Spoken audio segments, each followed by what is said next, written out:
Olá, meus queridos e minhas queridas. Se você pudesse bater um papo com o fundador de uma fintech, que é matemático, economista e ex-CEO de uma multinacional na Argentina, ia ser bom, hein? Esse é o Doutor Startup Cast, o seu podcast que fala tudo sobre o mundo de startups, inovação e empreendedorismo digital. Vamos bater esse papo?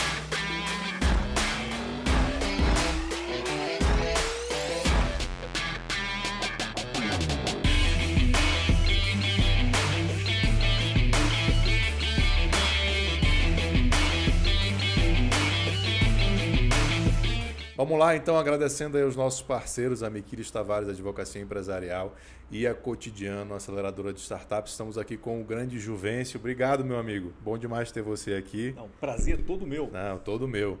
Se apresente aí, faça seu personal pitch. Quem é o Juvencio? Bom, primeiro uma alegria grande estar aqui com você, Saulo. É sempre um prazer conversar sobre esse mundo de fintechs. Então, meu nome é Juvencio Braga, eu sou aqui de Brasília. Tenho formação em matemática, em finanças. Trabalhei a minha vida toda aí com investimentos, com o mercado de seguros. Tive a oportunidade de dirigir companhias de seguros tanto aqui no Brasil quanto na Argentina. E agora estou nesse mundo aí de startups, de fintechs, que, como a gente estava falando agora há pouco, é um mundo desafiador. E como é que foi, Juvencio? Então, você fez essa carreira tradicional, digamos assim, né? Grandes empresas, gestor aqui no Brasil, fora do Brasil, etc.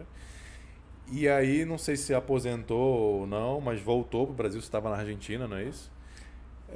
Eu acho que são os cabelos brancos aqui. Ele tá falando, já me aposentou aqui.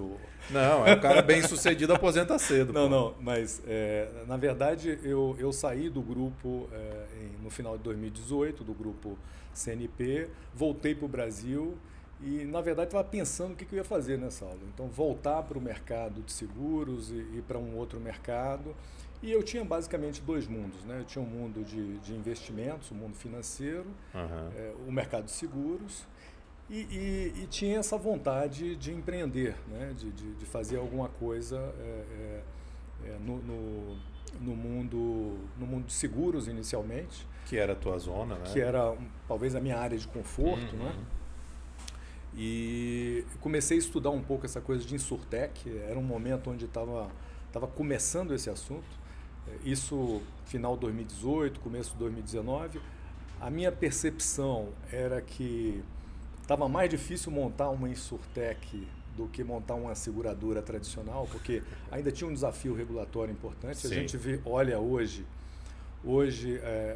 o mundo regulatório para insurtechs avançou tremendamente. O pessoal da SUSEP está fazendo um trabalho muito interessante nisso.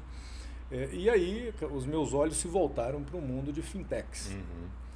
Então eu comecei a estudar um pouco isso, né? Então, que tipo de fintech? Então vamos trabalhar com crédito, que tipo de crédito? Eu me juntei com as pessoas que tinham trabalhado comigo em Buenos Aires, uma empresa chamada Clia, que mexe com metodologias ágeis, com Discovery, né? E a gente juntou também o pessoal da UNB ali da empresa Júnior, né? de produção, e a gente foi conversar foi para a rua, né?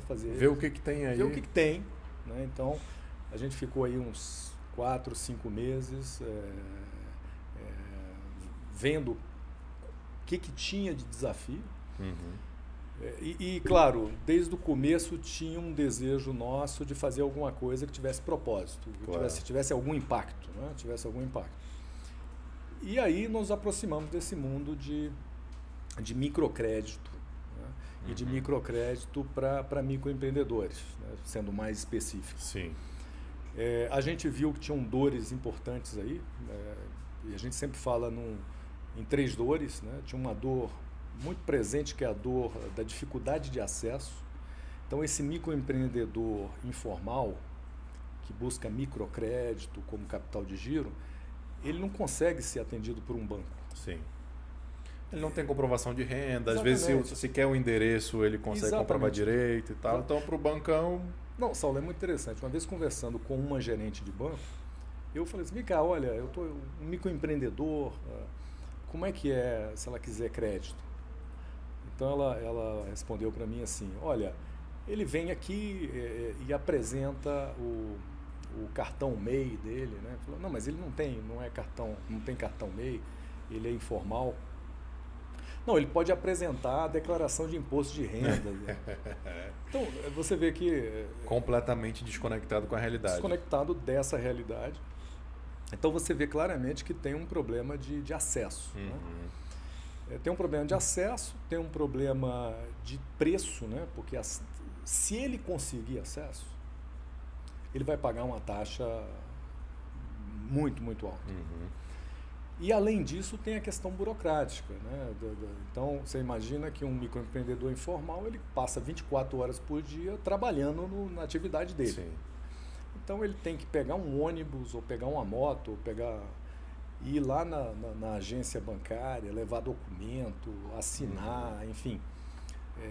É um dia de trabalho para ele. Tá, que custa para ele, custa muito. Né? E, de certa forma, é um ambiente hostil também. Né? Então, qual foi a ideia? Por que não montar uma fintech que tente trabalhar essas dores? Uhum. E, claro, para resolver o problema de acesso, a gente começou a trabalhar com um conceito antigo, que já vem de outros países e é muito usado aqui no Brasil, principalmente no Nordeste, que é o conceito de aval solidário. Uhum. Então, com o aval solidário, na verdade, a percepção de risco daquela pessoa muda, né? Sim. Risco de crédito que eu estou falando, sim, né? Sim. Porque não é mais o risco do Juvencio, o risco do Saulo, né? Uhum. É o risco do grupo. Só tentar esclarecer aqui, Juvencio. Quando uma instituição, qualquer que seja uma empresa, vai dar um crédito, vai emprestar dinheiro, ela analisa o risco de tomar um calote, de não receber. Claro. Claro, obviamente, esse é o negócio dela. E quando ela vai analisar o risco de tomar um calote dessa pessoa que a gente está falando, que não tem uma declaração de imposto de renda, que não tem um imóvel para dar em garantia, que o sistema dela de análise de crédito vai lá em cima, cara. Isso aqui não empresta ou entrega a taxa de juros mais alta. O que você está me falando quando eu analiso isso para um grupo, isso diminui, né, o risco de calote e, por conseguinte, você consegue entregar uma taxa de juros menor. Né? Exatamente. Conseguir resumir isso... Não, é exatamente isso. Exatamente isso. Quer dizer, o grupo, como a gente chama grupo solidário, uhum.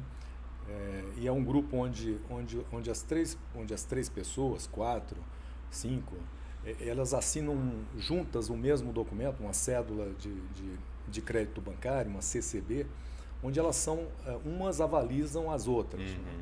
Né? Então, a percepção de risco, como você colocou, muda completamente. Então, e se o risco baixa, obviamente a taxa de juros baixa também. Então, esse é o conceito. Com isso, a gente resolve duas dores já, né? A questão do preço e resolve a questão do acesso.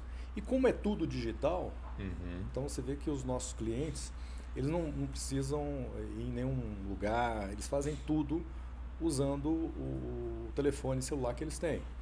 O microempreendedor ele tem porque ele conversa com os clientes dele. Uhum. E a nossa aplicação ela é muito leve, né? Então ele precisa de tantos dados. Não precisa, exatamente. Então ele consegue fazer tudo por ali. Então é muito interessante e desafiador. Né? Uhum. Entendi. Antes de a gente entrar aí nos detalhes da tua operação, Juvencio, eu queria entender como é que foi na tua cabeça o processo decisório, porque você estava nesse mundo, né? Você era um alto executivo, CEO de grande empresa e etc. E como a gente conversou, você deu uma parada ali, acho que você fez o caminho de Santiago de Compostela. Fiz. Pois eu quero entender essa história também, acho que está interligada aqui. E eu estou tentando me colocar com o teu chapéu, que era assim, cara, ou eu posso ir na minha zona de conforto e buscar uma posição de executivo nessa indústria ou indústrias semelhantes, mas você virou essa página e falou assim, cara, vou me desafiar, né? Vou ser empreendedor, não sei se você já tinha tido empresa antes, vou para uma outra indústria, que pode ter suas semelhanças, mas é uma outra indústria. Né? E foi startup way, enxuta, foi fazer discovery, né? Foi para a rua, Como é que foi essa decisão na tua cabeça, esse processo de decisão? E tem a ver com o Caminho de Santiago, isso aí ou não? Eu acho que tudo tem a ver com o Caminho de Santiago, né? Assim, eu vou falar sobre o Caminho de Santiago porque a gente pode falar aqui muito sobre o Caminho de Santiago, Sim. foi uma experiência incrível. Agora, na verdade, quando eu voltei da Argentina para o Brasil, eu pensei, é o momento de tentar fazer alguma coisa diferente, né? Alguma coisa que sempre eu tive vontade de fazer. Eu lembro quando a gente conversou mais ou menos nessa época, você falava muito Você da questão me ajudou, do impacto. Você me ajudou muito. Né? Eu lembro de um almoço que eu tive com você, com o Samuel, lá da Cotidiano. Você falava assim, eu quero fazer alguma coisa que impacte as pessoas. Você falava isso muito. Porque eu acho que não é só o dinheiro pelo dinheiro. Né? Claro que a gente tem projetos, que a gente tem essa visão de gerar atração, de crescer, de aumentar valor, né? De gerar resultado para investidores, gerar valor para todo mundo, né? Para a sociedade, para os clientes. Mas tem essa coisa de impacto, né? De impacto na vida das pessoas. E eu pensei, é o momento de fazer isso. Né? Então, é o momento de ir para esse mundo. Né? E claro, a gente estava falando aqui antes, né? Você tem que ficar numa posição onde você tem que se colocar como uma pessoa que não sabe nada. Uhum. E daí o Discovery, a gente é cheio, né? Quando você começa a fazer alguma coisa, você está cheio de verdade. Cheio né? de certeza. Cheio de certeza, então você tem que se despir dessas verdades. Então, eu acho que o Discovery te ajuda muito, porque você tinha uma ideia formada sobre alguma coisa, você vai conversar com o teu público, falando, não é nada disso. E é um mundo muito interessante, porque é um mundo de aprendizado. Né?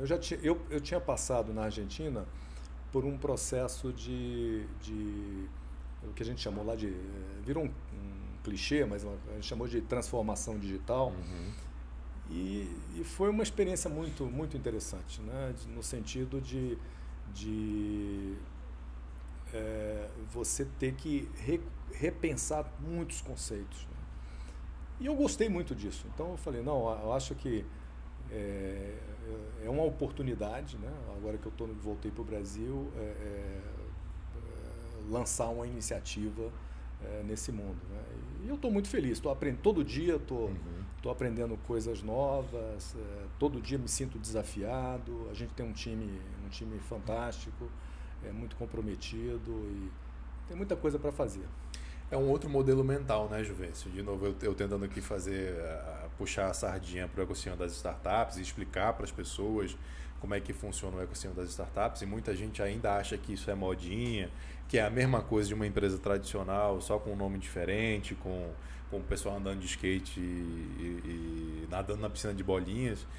Mas tem muitas coisas diferentes. Uma das coisas que a gente estava conversando de diferença é essa cultura do eu só sei que nada sei. Sim. E tá tudo bem. Né? Eu não sou obrigado a ser o cara, você ali na posição de founder, de CEO, eu não sou obrigado a ter todas as certezas sobre o negócio. Né? É muito interessante isso, porque não sei, eu acho que quando você se coloca numa posição ou numa reunião onde você fala, eu não conheço isso, eu acho que você já fica muito mais tranquilo. Sim, né? você já relaxa. Você né? relaxa. Então se eu estou num bate-papo com você e você tem expectativas, o Juvencio deve conhecer isso, aquilo, e eu já chego para você e digo, Saulo, esse assunto eu não conheço. Uhum. Então a reunião começa de outra forma do que eu tentar me colocar como uma pessoa que conheço o que não conheço. Né? Então, e aí a gente estava falando também sobre isso, tem muitos espaços de aprendizado, né? De tentar construir coisas juntos, de aprender com a sua experiência. Eu falo um pouco da minha, a gente busca uma terceira via, tá tão na moda isso. A gente busca uma terceira via, um terceiro caminho, né? Então é bem interessante isso. Eu acho bem. No episódio que o Duda veio aqui, ele comentou também que ele combateu muito a tese que vocês estavam fazendo, né? Ele trouxe uma outra visão, uma terceira via. Vou deixar também o link para o episódio do Duda Scartesini também, que foi uma aula, né? Sempre estou aprendendo muito com o Duda. E já falei, vocês dois são dois caras assim para mim que são uma fonte de aprendizado. Mas é isso, né? Você está disposto a isso e você tem essa conexão. Tem outro cara no ecossistema que está disposto a dar a visão dele, então o aprendizado é muito maior, né? Ele é colaborativo, então consequentemente você consegue ter visões diferentes e o aprendizado vai ser muito maior do que se você fosse tirar só da sua cabeça. Você sabe, Saulo, que isso você falou esse colaborativo. Isso é uma coisa fantástica nesse mundo de startups, a nossa experiência dentro da Cotidiano, né? Essa coisa do falar, eu não sei, Saulo, você me ajuda nisso. Então, a gente vê lá nos nossos grupos, né? Um espaço para eu dizer que eu não sei, né? E que preciso de você. Exato. Né? Então, é muito bacana isso, né? Porque você vai para as grandes corporações, o paradigma é outro. Eu sei. Eu sei. Eu sei, eu sou o melhor, né?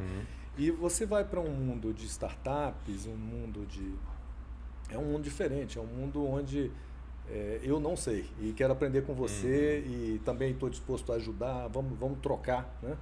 Então é muito bacana isso, muito, muito interessante, né? Muito, até mesmo olhando às vezes o grupo lá da Cotidiana, eu falo, tenho que olhar mais porque tem sempre coisa interessante. Exatamente. Acho que eu vou até falar, dar essa sugestão aqui para a turma da Coti. Tem que ter alguém ali condensando, coletando aquele aprendizado. É muita coisa, tem muitos espaços de aprendizagem, né?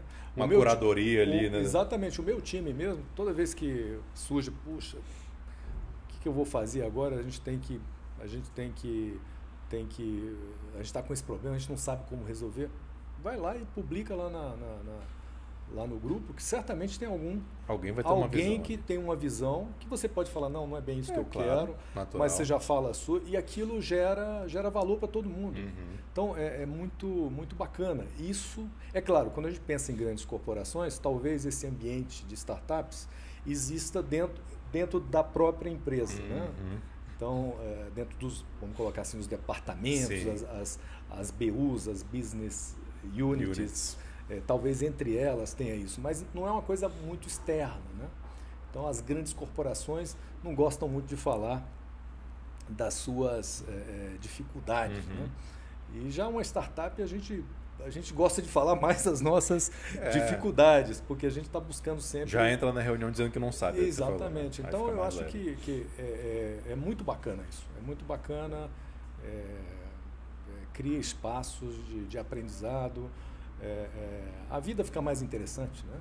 Sem dúvida. Porque já pensou todo dia você fazer a mesma coisa, você ter certeza de tudo, né? Eu acho que é meio chato, né? Então é melhor você estar num ambiente onde toda hora você está falando, peraí, eu achava que conhecia isso, mas tem outras coisas para aprender.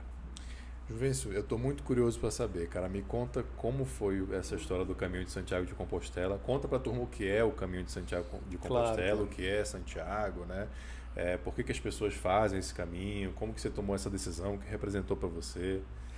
Bom, eu até trouxe um livro aí para você sobre isso. Opa, né? Beleza. Mas...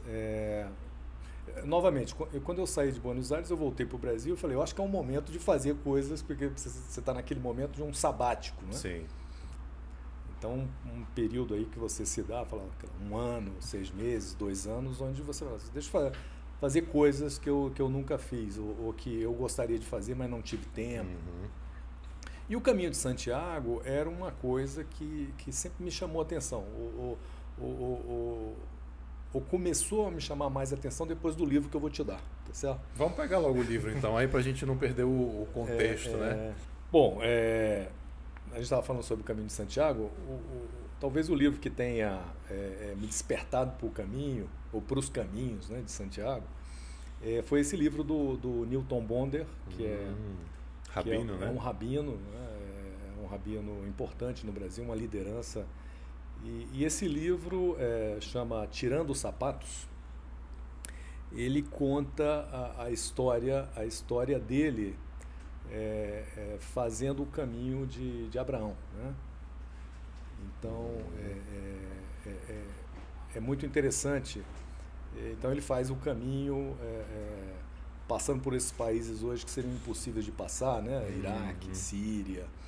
E na verdade foi um projeto de uma universidade americana, onde eles chamaram líderes religiosos de muçulmanos, católicos, judeus. E a ideia era trabalhar a questão da paz, da integração entre as religiões e fazer o caminho, né? Tá. Então ele conta no começo do livro da experiência dele, que eles falaram assim, olha, você tem que levar, você só pode levar uma mala, né? Só uma estritamente mala. necessário. Ele ia passar muitos dias fora. Então ele fala da dificuldade, né, de escolher bem o que ia levar. E assim, é um livro onde ele conta experiências muito significativas, né? Ele escreve muito bem. E claro, aí ele não fez o Caminho de Santiago, não sei se ele fez, mas ele fez outro caminho. Mas aí eu comecei a ler sobre o Caminho de Santiago e fiquei muito interessado sobre esse caminho. São muitos dias, né? Então, na verdade, geralmente as pessoas fazem entre 29 e 33 dias. Tem vários, pode sair daqui de Paris, pode sair não sei da onde e tal. Exatamente. O caminho que eles chamam o caminho mais tradicional é o caminho francês. Ele sai da última cidade na França, antes da Espanha, né? Depois você sobe os Pirineus, chega em Roncesvalles, que é a primeira cidade na Espanha, e depois caminha em sentido oeste até chegar a Santiago de Compostela. São caminhadas diárias de 20 e poucos quilômetros, então nada sobrenatural, as pessoas têm uma visão de que você precisa ser um super-homem. Na verdade, você sai muito cedo do albergue que você está, então você vai sair 6 horas, 7 horas, e caminhar 20 quilômetros, caminhando devagar, você vai levar 6 horas, 5 horas, 7 horas. Então você vai chegar no meio da tarde no seu próximo destino. E é muito interessante porque, no meu caso, eu fiz sozinho o caminho. Então é um momento de você pensar, de refletir sobre a vida. Sem celular, obviamente, né? Você leva o celular, mas você não usa fica ali. Você não fica, até porque o sinal não funciona o tempo todo. Mas o interessante também é a questão do despojamento, né? Então, como você vai ter que andar com uma mochila nas costas, as pessoas falam, olha, você tem que ter uma mochila de no máximo 10% do seu peso. Então você tem que escolher bem o que você vai levar. Isso é sensacional. Então, isso é sensacional. O caminho começa aí. Preparação. Na preparação, porque, peraí, mas eu quero levar 3 tênis, eu quero levar 10 calças, quero levar... Na verdade, você não tem, porque senão você vai ter problema nas costas. Então, a ideia é você levar o estritamente necessário, né? E você chegou a jogar coisa fora no caminho? Olha só, eu levei menos de 10% do meu peso, e na verdade... lá um pouco depois da metade do caminho, eu descobri que tinha um par acho que tinha não era um par de tênis, era um livro que eu tinha levado, que eu não precisava, que eu acabei não lendo. Enfim, eu despachei coisas para Santiago porque eram coisas que eu não precisava. Então, é muito interessante, né? Muito interessante porque você não leva nada, é só caminhar todos os dias. Você conhece muita gente no caminho, né? É claro que tem pessoas que fazem o caminho por questões religiosas, tem pessoas que estão vinculadas a questões de turismo, né? Mas essa coisa espiritual é muito interessante, né? De você passar 30 dias pensando sobre a sua vida, sobre o que você está fazendo, sobre... É um momento de autorreflexão. Autorreflexão. Só para dar o contexto, né? Santiago é a cidade onde supostamente São Tiago está, os restos mortais dele estão lá, e que é o discípulo, o apóstolo que chegou mais longe.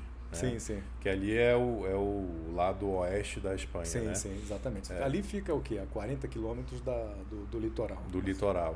Então tem a Catedral de São Tiago lá, né? Que tem aquele turíbulo enorme, o negócio fica balançando e tal. E tem essa caminhada então, por questões religiosas, mas virou algo místico, não só religioso, e uma questão de turismo também. Né? É muito interessante. Agora, você veja, uma pessoa... É difícil, né? Porque eu estava falando do tempo. Se você fizer caminhando, você vai levar 30 dias, digamos que você leve 30 dias. Você vai... Aí você tem a questão dos voos, né? Então, você vai levar 2 dias para ir, 2 dias para voltar. Não sei, 40 dias. É difícil hoje em dia você tirar 40 dias para fazer... Para caminhar, né? Para caminhar. E é muito engraçado, porque as pessoas dizem, tá maluco? Vai ficar 30 dias caminhando, para quê e tal. E, na verdade, o caminho, essa coisa do despojamento, ela se junta com outros temas que eu me interesso muito, que tem a ver com minimalismo. Então, acho que foi juntando um monte de coisa que me interessou e que acabou no caminho. Né? Um outro tema que eu gosto muito é essa coisa de minimalismo, né? Como viver com menos, né? Com menos coisas, né? Tem a ver com startup enxuta, né? Tem a ver com startup enxuta, e tem a ver com foco, né? De você botar atenção no que realmente interessa, tem a ver com presença, né? Porque o fato de você ter muita coisa, muitas coisas em volta que te tomam a atenção, isso retira um pouco da tua energia, né? Com certeza. Então eu acho que o caminho... Esse livro é um livro... Eu estava te falando que eu, quando gosto de um livro, eu dou para... Eu às vezes compro vários e dou para pessoas queridas e tal. Isso é um hábito bacana. Esse livro é um livro muito interessante. Eu já devo ter lido umas 2, 3 vezes. E eu estou te dando esse, mas eu tenho outro lá em casa. Então beleza. Aqui está aqui porque é um livro que eu não abro mão de ter perto de mim. Está aqui o presente. Tem na Amazon? Eu não sei se tem na Amazon. Inclusive, eu sei que não tem em espanhol e inglês, porque quando eu estava na Argentina, Você procurei e não tem. Bom, se tiver na Amazon, eu vou deixar aqui, turma, o link para você comprar o livro na Amazon. Mas eu acho que tem na Amazon, sim, tem na Amazon. Eu vou deixar o link, e se você comprar nesse link, você está ajudando o canal. A gente ganha uma comissãozinha pequena, mas já ajuda a gente a monetizar isso aqui. E é um livro incrível. Vale a pena. E o Newton Bonder... E leia com lápis, né? Porque o meu primeiro desses livros eu rabisquei, e eu emprestei esse livro e o livro acabou sumindo, enfim. Mas é um livro assim que você tem que ler, parar, pensar, muitas histórias. Você sabe que eu conheço o Newton Bonder por esse Alma Imoral, que está até escrito aqui, né? O que eu acho que deve ser o livro mais famoso dele. Sim.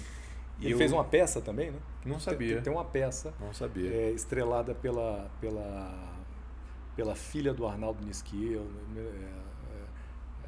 É um monólogo, né? Então, inclusive ela se apresentou aqui em Brasília. Que legal. E aí, Juvencio, eu levei para umas férias esse livro.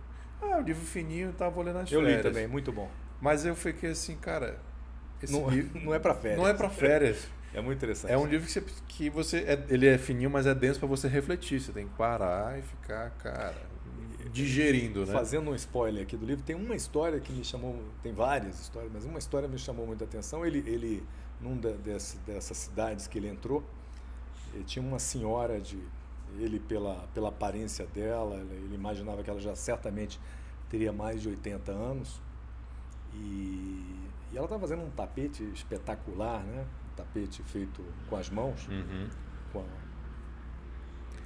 E ele ficou impressionado, porque ele falou, mas uma senhora, né, dessa idade fazendo um tapete e tal. Aí ele perguntou, mas quanto tempo, né, para fazer um tapete desse? Para terminar um tapete ou para fazer o tapete? Aí ela respondeu assim, olha, isso aqui leva uns 10 anos, sei lá, uns 5 anos. E ele falou, mas não é para ela, né, esse tapete. E ele pergunta para ela, mas a senhora vai terminar o tapete? E ela não entendeu a pergunta, porque e aí tem tudo a ver com o caminho, né? Quer dizer, a gente tem uma cultura de que a gente tem que terminar as coisas, né? Sim. Na verdade, o importante é você estar no caminho, né? E aí vai toda uma reflexão, né? Eu tenho as minhas filhas, as minhas netas que podem continuar. Exatamente. Então você não tem que terminar as coisas, né? Você tem que estar no caminho fazendo as coisas. Então, e aí ele tem muita história. Eu acho que o ocidental como um todo, né, com todos os perigos de generalizar, mas o ocidental como um todo e a geração atual, a gente é muito imediatista, né? Tanto que tem lá no Oriente, nessa mesma região que você está falando, tem a história da tâmara, que você não planta uma tamareira para você, que ela demora mais de uma geração para começar a dar o fruto. Sim, sim. Mas eles estão muito acostumados com isso, né? Com essa questão de legado, de gerações, etc. Que o nosso mundo ocidental, principalmente a geração de hoje... E a gente estava falando sobre tranquilidade, né? Não foi tranquilidade a palavra que a gente usou, a gente falou de ficar mais... foi tranquilo, né? Mais leve. Se você tem uma visão de que você tem que o teu objetivo é estar no caminho, né? Você não tem necessariamente que terminar as coisas, né? Você pode entregar o bastão, né, para um amigo, para um filho, para um neto, ou talvez para uma pessoa desconhecida. Sim. Mas isso gera mais leveza, né? Quer dizer, É o caminho de Santiago de Compostela. Você não faz ele para chegar até o fim. Se fosse para chegar até o fim, você pegava um avião e ia. Claro, né? claro. É o caminho que importa. Sim, claro. Mas enfim, me conte da Veriza, então. Depois a gente te contou assim a introdução, né? Mas me faça o pitch da Veriza, que é a sua fintech. Então, a Veriza, ela é uma fintech, né, que oferece microcrédito para grupos de microempreendedores. E para isso o cliente usa o celular dele, né? O celular e eventualmente usa o computador dele. E a gente tenta trabalhar com essa questão das dores desses clientes, né? Que são basicamente a dor do acesso, dificuldade de acesso, a gente estava falando agora há pouco sobre isso, a questão das taxas que são muito altas e também com a questão digital, tentar eliminar a burocracia desse processo. Certo. Então, isso significa que os nossos clientes eles podem fazer todo o processo utilizando só o celular dele. Não precisa ir a nenhum lugar. Então, é basicamente isso. Né? Público-alvo é MEI ou pequenos empreendedores? Você sabe, Saulo, que inclusive a gente começou com essa coisa de MEI, né? O microempreendedor formalizado e o informal, mas a nossa experiência tem sido de que 99% dos nossos clientes são informais, né? Então, claro que o MEI, o formal, pode buscar acesso, pode buscar crédito com a gente, mas, na verdade, a esmagadora maioria, ou quase 100%, são informais, que são as pessoas que têm dificuldade de acesso. Porque, geralmente, quem está formalizado já tem acesso. Já tem uma trajetória. Já tem uma trajetória maior e já tem acesso de outra forma. Né? Tem algum subnicho que acabou formando sem vocês quererem? Tipo, sei lá, cabeleireiro, alguém o cara do carrinho de cachorro-quente, ou não? É bem distribuído? Mulher, idade, região? Não, hoje os nossos principais clientes eles estão no Nordeste. A nossa pessoa é basicamente uma mulher, né, 35 anos, e essa mulher ela vai trabalhar com produtos de beleza ou com beleza de uma forma geral, cabelo, vende produtos de beleza. Tá. Tem pessoas também que mexem com roupa, né, com roupa e com comida, né, de modo geral. Então esse é o grupo que mais a gente alcança. Essa questão de ser mulher, ela foi acidental ou vocês buscaram aquela tese do Yunus de emprestar para mulher, de ter menos risco? Aliás, conta pra gente um pouco a conexão do teu negócio com a tese do Muhammad Yunus. Claro. Primeiro, a questão da mulher tem essa visão, assim, as mulheres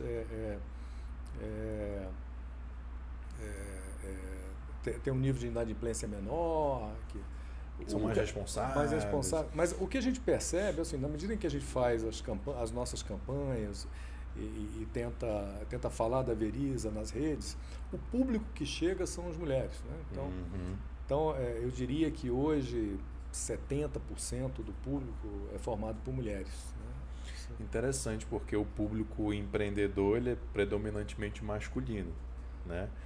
Mas o teu público ele é bem feminino. Bem feminino, bem feminino.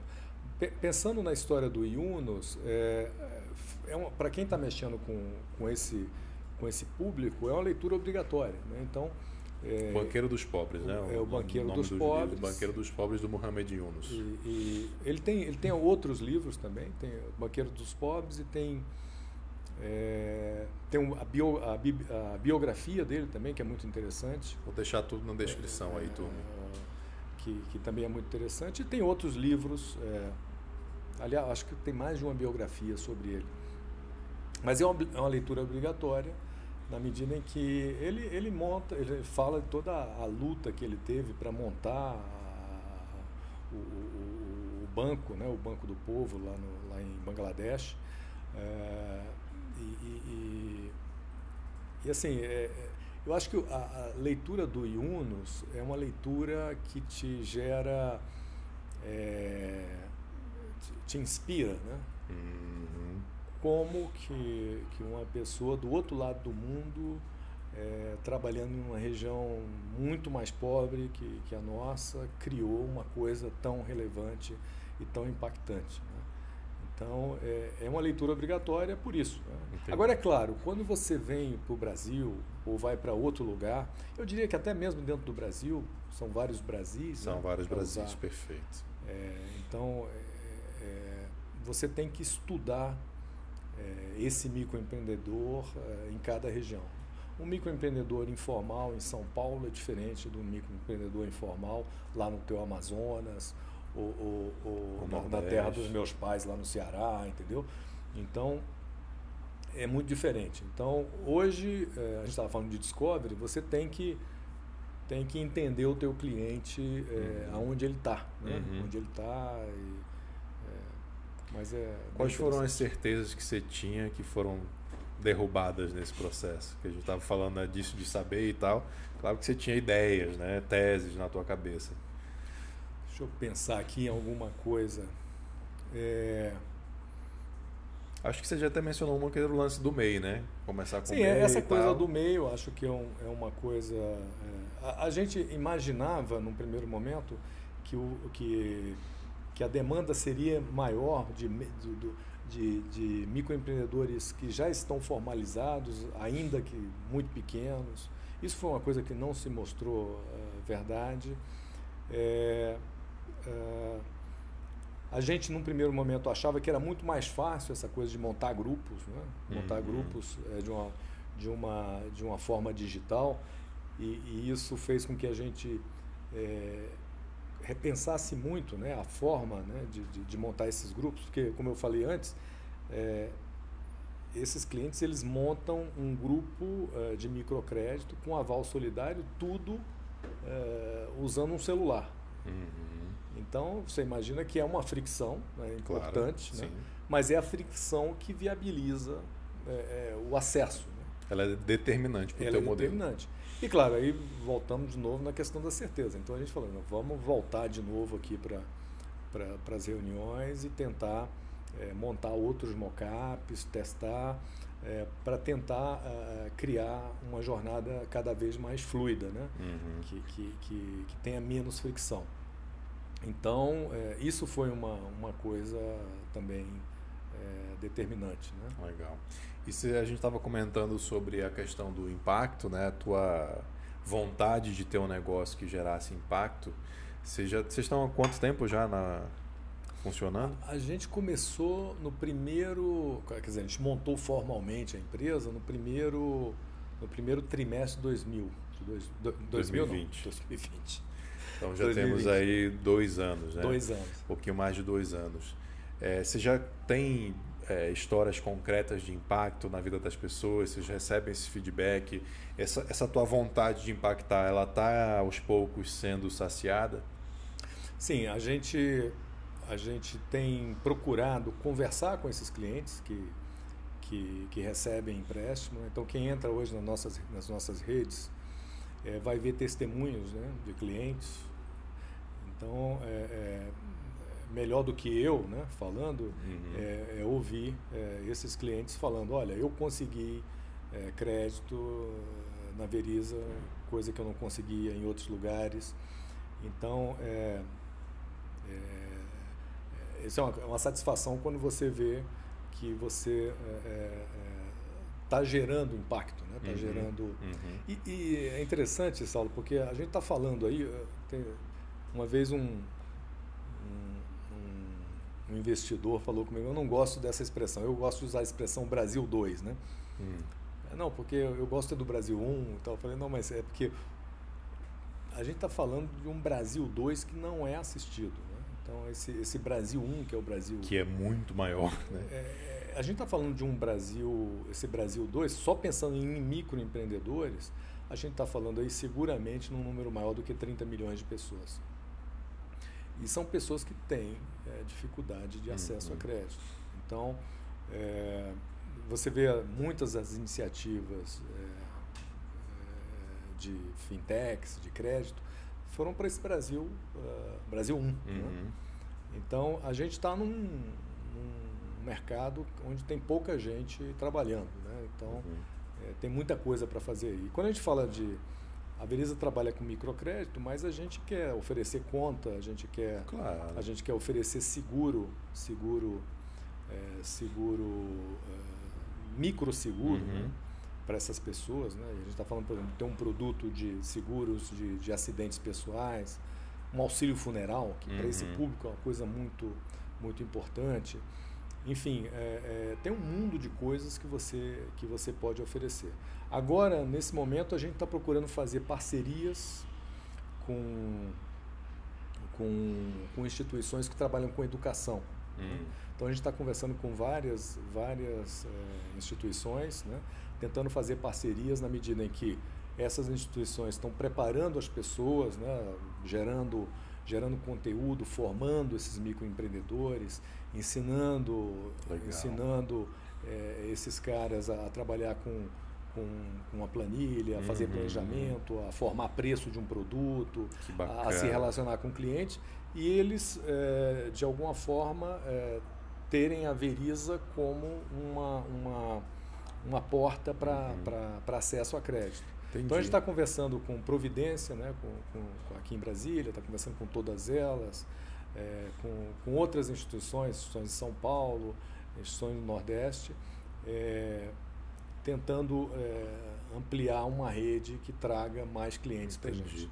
Interessante porque você falou, quando você estava explicando, né, que eu quero oferecer mais coisas para essa turma, eu pensei, ótimo, então o microcrédito é uma porta de entrada para esse Brasil 2, como você está chamando, né, que depois você vai oferecer outras coisas. Mas aí você continuou a explicação e disse também que a Veriza é porta de entrada para eles, né, para outras coisas, como educacional, etc. Então, a Veriza se torna um hub, digamos assim, né, tanto para você, tanto do lado daqui, de oferecer outros produtos. Agora esse cara já é meu cliente, eu posso oferecer auxílio funeral, seguro.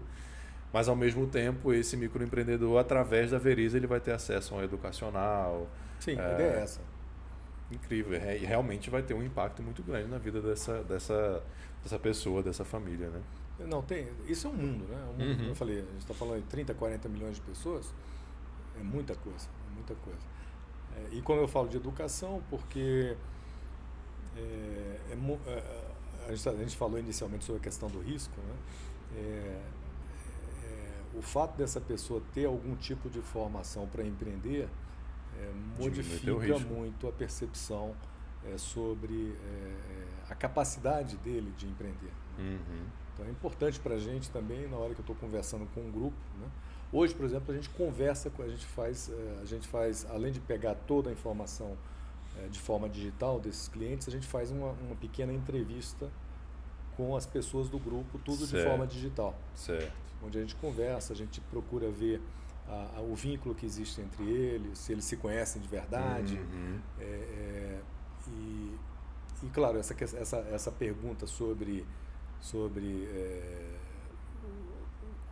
como é que foi a preparação dele para entrar nesse mundo de microempreendimento sempre surge, né? Sim, porque quanto mais preparado, em tese menor o teu risco emprestando dinheiro para ele. Aqui em Brasília mesmo, Todas Elas, que é um programa de treinamento de mulheres empreendedoras desenvolvido pela Fundação Assis Chateaubriand, é impressionante. Eles pegam 1000 mulheres e treinam essas mulheres, que todas elas têm algum tipo de habilidade, né?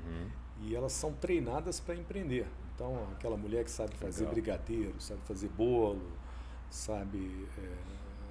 enfim, tem algum tipo de atividade que pode gerar renda, que pode modificar a vida dela, mas ela precisa de treinamento. Sim. Enfim, aquelas coisas básicas. Para ser empresária, separar, né? As contas, ainda que no papel, né? Isso aqui é dinheiro do meu salão, isso aqui é pessoal, da minha família. Saber quanto que tem que ser o preço do corte de cabelo em função dos produtos, em função do que ela gasta com aluguel, com energia, enfim. Água. Isso é fundamental para o sucesso dela. Sim, então, para a gente é estratégico se vincular a esse tipo de organização, né? Muito faz todo sentido, é bastante sinergia. Como é que você resumiria esses 2 anos de Veriza, assim, em termos de trajetória da startup? Discovery, aceleração, investimento, como é que você resumiria isso em algumas palavras? Bom, a gente teve pensando na linha do tempo, né, da empresa. Então a gente criou a empresa, a gente quase que imediatamente a gente teve essa preocupação de criar um MVP, de lançar um primeiro produto. A gente teve a oportunidade e a alegria lá de ser acelerado pela Cotidiano. Foi um espaço de aprendizado, e aí eu queria agradecer muito todo o time da Cotidiano, né? Então você, o Rony, o Frois, o Henrique. O Rony e o Henrique, meus professores aí, sensacionais. Sabem muito. O Rony já gravou aqui com a gente, vou deixar o link do podcast do Rony, que assim, eu recomendo ele para todo mundo que quer entrar nesse mundo. O Rony, tanto assim, o Rony, o Henrique, o Frois, né? Pessoas que Frois já gravou também, vou deixar. Pessoas que estiveram muito próximas da gente e que a gente aprendeu muito, né? A gente aprendeu muito, a gente aprendeu muito e descobriu que a gente tem que aprender muito mais. Então foi uma experiência muito legal. A gente também participou de uma seleção promovida pelo Laboratório de Inclusão Financeira da América Latina, e a gente participou de uma seleção com mais de 400 fintechs aqui da América Latina. A gente foi uma das empresas selecionadas. Sensacional, né? Muito bom. Com isso a gente ganhou uma aceleração da Ventures, né, que é a aceleradora da Google Colômbia, que foi uma experiência muito interessante, porque a gente teve muito contato com as experiências que estavam acontecendo na América Latina, nesse mundo de impacto, e especialmente na Colômbia, né? Então foi muito bacana. A gente participou no meio do ano passado a gente fez uma rodada de captação via crowdfunding com a CapTable, que é muito importante, né? A gente precisa de dinheiro para sustentar a empresa. Que, aliás, aumenta muito, Saulo. Enquanto você está colocando o seu dinheiro, é mais tranquilo, tá certo? Quando tem dinheiro de terceiros, então a tua responsabilidade... As pessoas não entendem isso, né, Juventus? Quem está de fora, assim... Assim, cara, nossa, recebeu X milhões, está rico. Meu amigo, você está devendo, né? Não, na verdade, a sensação... Tem que prestar contas daquilo. A sensação é essa. Você tem uma questão de responsabilidade, né? De como gastar bem o dinheiro. São pessoas que acreditaram no teu projeto. Sim. Então, é uma alegria grande. Claro. Uma alegria grande, mas... isso gera uma responsabilidade muito grande, né? Como é que foi, Juventus? Porque vocês fizeram um planejamento de captação, etc., foram para a CapTable, legal, uma puta empresa e etc. Mas vocês captaram em 19 horas, foi isso? Foi alguma coisa assim, foi 18 horas. 18, 19 horas. Menos de 20 horas. Quantos milhões?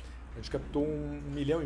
Então, você captou 1,5 milhão em 19 horas. É algo bastante impactante, né? Como é que foi a sensação de vocês, do time, assim?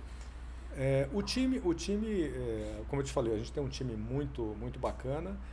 O nosso time nasceu home office, né? Porque a gente pegou no meio da pandemia. A gente pegou o meio da pandemia. Então hoje a gente tá tendo inclusive dificuldade de juntar o time, né? Todo, porque todo mundo, a gente começou home office. Mas foi uma, por isso que eu falo dos momentos. Foi um momento muito bacana, assim, de falar, poxa, muita gente acreditando no nosso projeto.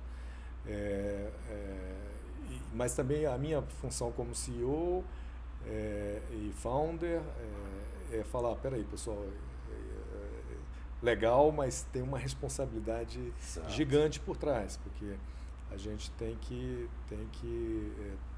dar toda a energia nossa capacidade para tentar fazer isso crescer, para que os nossos investidores fiquem satisfeitos, né? Você lembra quantas pessoas foram que investiram? Isso é o fantástico desse mundo de crowdfunding, né? Então a gente teve aí quase 300 investidores, né? Então o ticket mínimo era R$1.000, então tem muita gente com R$1.000. Então é muito interessante esse processo. São 300 pessoas que agora vão estar de olho no teu negócio, que você tem que prestar conta. Você tem essa responsabilidade não só com R$1,5 milhão de mas com dinheiro de 300 pessoas, né? Sim, e que a responsabilidade por R$1.000 ou por R$100.000 é a mesma. Quer dizer, inclusive o report que você dá é o mesmo. É o mesmo, Então é o seguinte, você não... não, esse colocou 1.000, então não trato... Todo mundo recebe a mesma informação. Todo mundo tem que receber a mesma informação. A gente tem que compartilhar o que a gente está vivendo. Mas eu acho que é uma experiência muito interessante que ajuda o time todo a amadurecer. Né? Então acho que é uma coisa muito bacana. E a Cotidiano ajudou muito a gente. Né? Sim. Tive várias conversas com o Frois, com o Henrique, com o Rony sobre isso. Inclusive com o Duda, a gente conversou muito. O Duda, ele faz um trabalho muito interessante de testar as hipóteses, e é muito importante, né? Claro. É muito ruim quando você vai para reuniões onde todo mundo concorda com você. Isso não te ajuda em nada, Sim, tá certo? Verdade. Não te ajuda em nada. Seguindo aí a linha do tempo então da Veriza, aí vocês fizeram esse crowdfunding, o que aconteceu depois disso? Não, e aí a gente vem agora num processo de expandir parcerias, né? Eu acho que hoje o que está muito na nossa agenda é essa questão de expansão de parcerias e começar a testar novos produtos, né? Então essa é a nossa agenda hoje. Legal. Juvencio, eu sempre faço uma pergunta aqui, que é a mesma pergunta quando vem CEO, mas eu quero modificar essa pergunta aqui, dado o teu histórico. Eu sempre pergunto como é ser CEO de uma startup. Mas o que eu quero te perguntar é o que o Juvencio, que era CEO de uma empresa uma empresa tradicional, de um mercado tradicional, tem a ensinar, porque é óbvio que essas experiências você não joga fora, pelo contrário, tem a ensinar para o Juvencio, CEO de uma startup, ou para outros CEOs de startups que não têm essa vivência.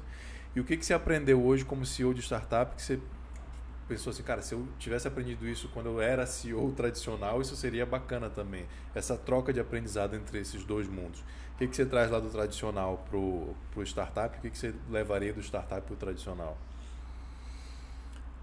Bom, pensando na empresa grande, eu acho que na empresa grande tem uma cultura muito forte, principalmente empresa aberta, tem uma cultura muito grande de reporte, né? De você falar o que está sendo feito, de planejar, né? Então chega a ser até orçamentos chato e tal.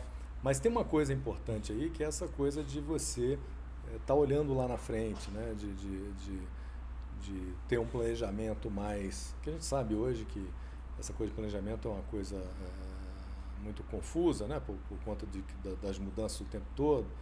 Mas você ter um plano, né? Para um pouco mais para frente. Então, isso é uma coisa muito forte nas organizações grandes. Então, Sim. você vai para reunião de conselho, então você apresenta lá os teus resultados, mas os conselheiros estão querendo olhar, mas vem cá, como é que está o... Daqui a 5 anos. Daqui a 5 anos, quais são as ameaças aí, vamos fazer aqui um cenário central, um cenário de estresse, né? Qual o pior mundo, né? O pior cenário, enfim. Então, essa coisa de estar preocupado com o futuro, né? Tentar antecipar coisas, isso é uma coisa que acho que ajuda, né? Essa cultura de reporte, como eu falei. Né? E pensando o contrário,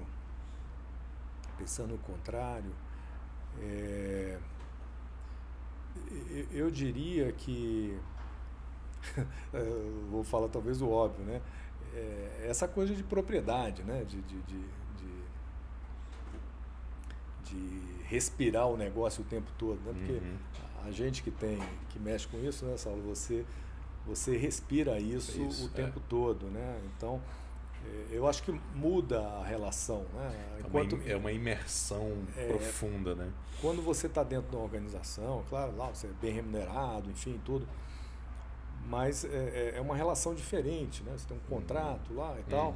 Você, quando é founder e CEO da companhia, você tem que se disciplinar, porque senão você fica 24 horas por dia. Eu diria, Juvencio, que... Mas aí tem a parte positiva, né? Que é o seguinte, essa coisa de você estar 100% comprometido com aquilo ali. Né? Tentando resumir o teu pensamento, eu diria o seguinte, que quando você está lá numa empresa tradicional, contratado, você pode até vestir a camisa, né, como se fala muito nesse jargão.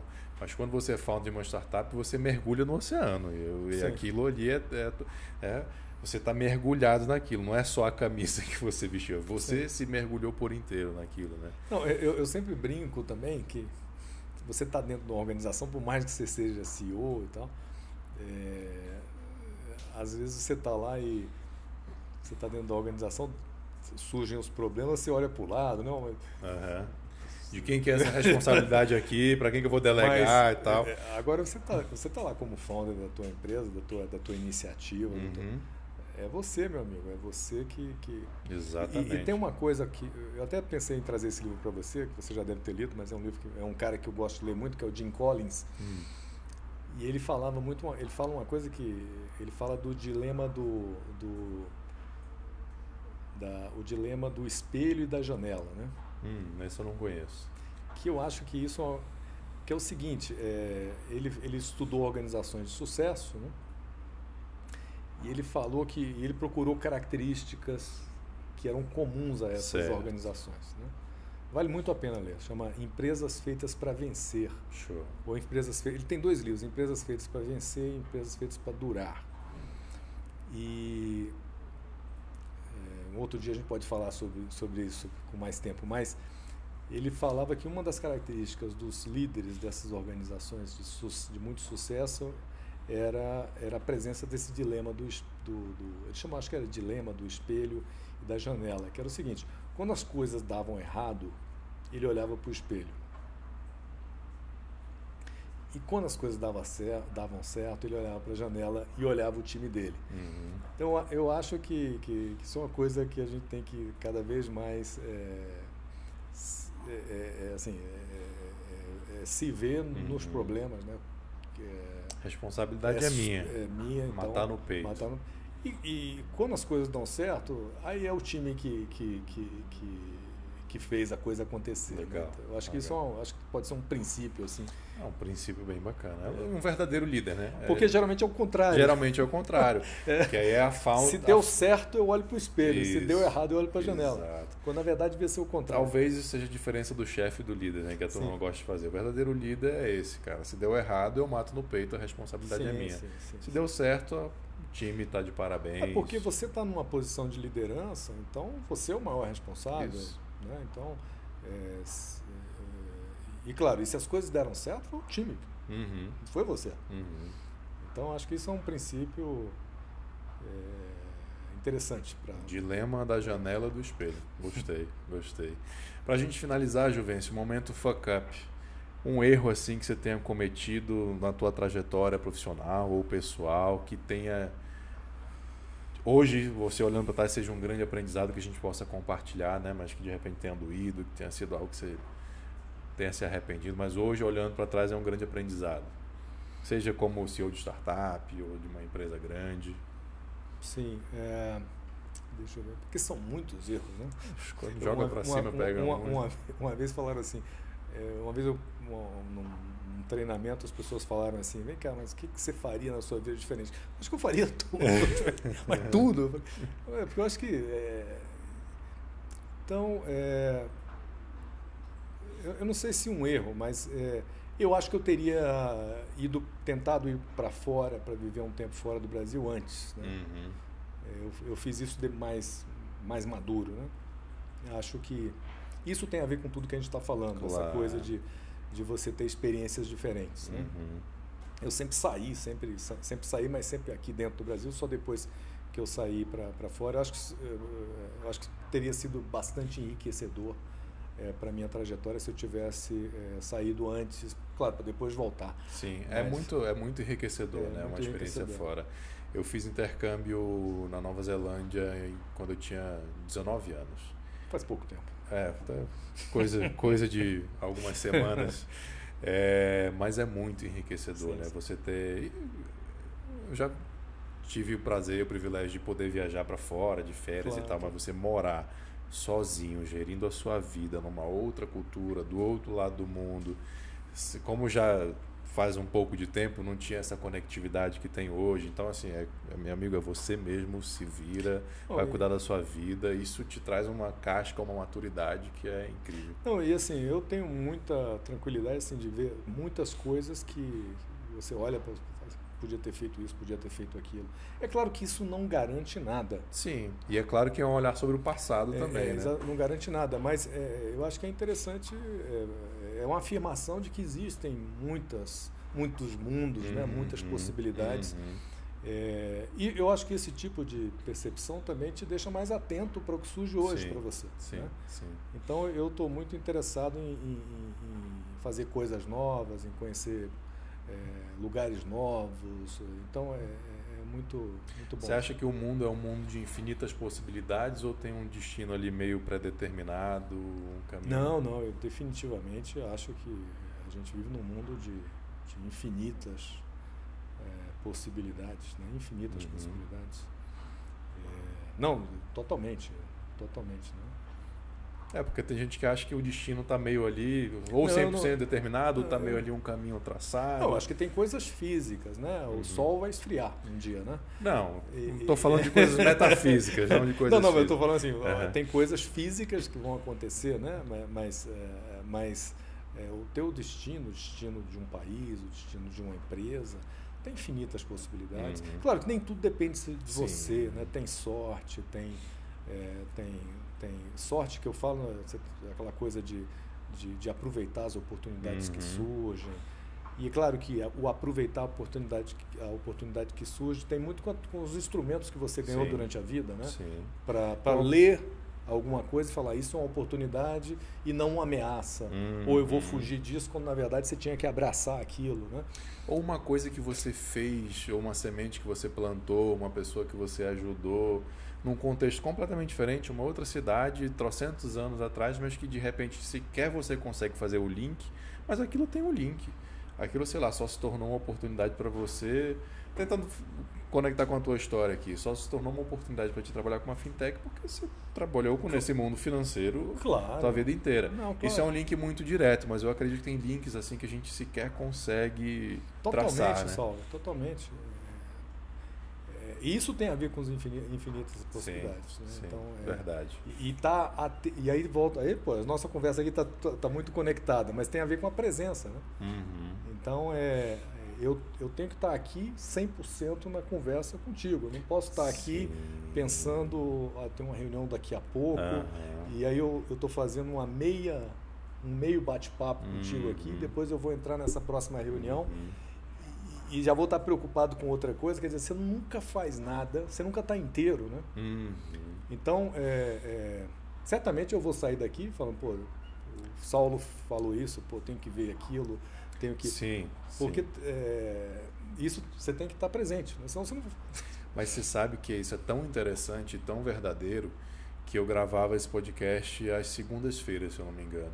E aí eu passei para sexta de tarde, que é para justamente o convidado, em tese, ele não ter mais nada. Sim. Né? Ele vinha para cá leve, poder tomar um vinho se quiser, um uísque, alguma coisa. Assim, não ser algo que ele fique preocupado com tem que sair, tem que falar isso, falar com fulano, ciclano e tal, que no mundo de hoje é muito isso, né? O celular apita e etc e tal. Uma coisa que eu gosto é meditação, por exemplo. Uhum. Você ficar aquele... Um exercício que você faz ali, de ficar 10, 15 minutos, 20 minutos tentando, né? Porque a gente sempre está tentando prestar atenção na sua respiração, sem estar com a cabeça... É extremamente difícil. Eu tenho que ligar para o Saulo, eu tenho que ligar para o... Eu tenho que pagar uma conta. Tem que pagar uma conta. Nossa, mas... Então, ficar 10, 15 minutos prestando atenção no ar que entra e no ar que sai e tentar esvaziar a cabeça. Tem um cara que eu gosto muito, Juventus, que eu acho que eu já comentei aqui, não sei se você conhece, que é o Naval Ravikant, alguma coisa assim, que ele é um cara do mercado financeiro, investidor também, mais de startups. Sim. E ele tem uma série no Twitter sobre como ser feliz e como ganhar dinheiro. É que ele brinca que é uma condensação de tudo que ele leu na vida dele, tudo que ele aprendeu e etc e tal. E eu estava ouvindo novamente um podcast com ele ontem, com o Joe Rogan, e ele fala o seguinte, que o ser humano, ele, ao contrário de um animal, ele não foi feito para trabalhar mecanicamente. Agora eu vou começar a trabalhar, vou trabalhar 8 horas por dia, vou ficar aqui 8 horas por dia, vou esquecer o mundo lá fora, e depois eu paro, eu vou para minha vida pessoal. Falou que essa segmentação ela serve para alguns animais, mas principalmente para máquinas, para robôs. Claro. Que o ser humano ele tem momentos. Tem momentos que você está num flow ali de trabalho que você resolve tudo aquilo, mas que depois você tem que tirar o pé, descansar. Claro. O reassess, né? Como é que eu traduziria isso? O reavaliar, então o que eu fiz aquilo, estudei, aprendi, foco. Então, ele diz que essa história de trabalhar 8 horas por dia, principalmente quando é um trabalho intelectual, claro, não é um trabalho mecânico, isso não funciona de jeito nenhum. Mas que quando você vai dar o trabalho, você tem que estar ali 100% focado para você poder atingir aquele estágio de flow e entregar tudo que você tem para entregar naquele momento. Aquele momento que você está ali, que você não vai conseguir fazer isso 8 horas por dia, mas aquele momento que você está ali, cara, o mundo tem que acabar. Não, isso é muito interessante, né, Saulo? Porque tem essa coisa que eu tenho descoberto mais recentemente, que é essa coisa de você... A gente já fala isso desde quando a gente começa a trabalhar, mas a coisa de você dividir bem a tua agenda. Então, eu tenho uma reunião com o Saulo, e eu estou lá, eu sou seu cliente lá no teu escritório, né? Então, às vezes que a gente fala, nesse momento a gente tem que estar ali, né, tenho que estar focado. Eu vou fazer um trabalho, então vou separar 1 hora e vou estar 1 hora. Porque às vezes eu separo o dia todo para fazer aquilo, mas faz 50 coisas ao mesmo tempo 50, e não faz aquilo. E na verdade, no final, eu gastei menos de 1 hora com aquela atividade. Me levou o dia todo e eu não consegui terminar. Na verdade, não foi isso. Mas é a ilusão do multitasking de hoje. Exatamente. Você ficou com o teu computador aberto sobre a atividade o dia inteiro. Mas na verdade, se você pegar o tempo que você líquido ali, ficou 30 minutos, porque você ficou atendendo um telefone, você foi ver um vídeo no YouTube, você foi cozinhar, eu gosto de cozinhar, né? Então eu faço meu almoço, né? Então você cozinhou, você foi pro... Enfim, no final fala, poxa, eu fiquei com o dia todo e não terminei. E é uma sensação de cansaço, gera uma ansiedade, né? Produtividade. Um sentimento de cara não produzir, tá? Mas é isso, é porque você está querendo fazer um monte de coisa ao mesmo tempo, você não deu aquele foco. E a gente não é biologicamente preparado para ficar nesse pico de estresse, de concentração por 8, 10, 12 horas por dia. E é frustrante, né? Porque no final do dia você não fez nada bem feito. Muito frustrante, muito frustrante. Meu amigo, o bate-papo tá bom demais, tá realmente como eu gosto que é uma conversa solta, de bar. A gente prazer falou grande. De Santiago de Compostela a microcrédito, a Muhammad Yunus, a metafísica. Então, sabia que ia ser um bate-papo sensacional, um grande aprendizado com você.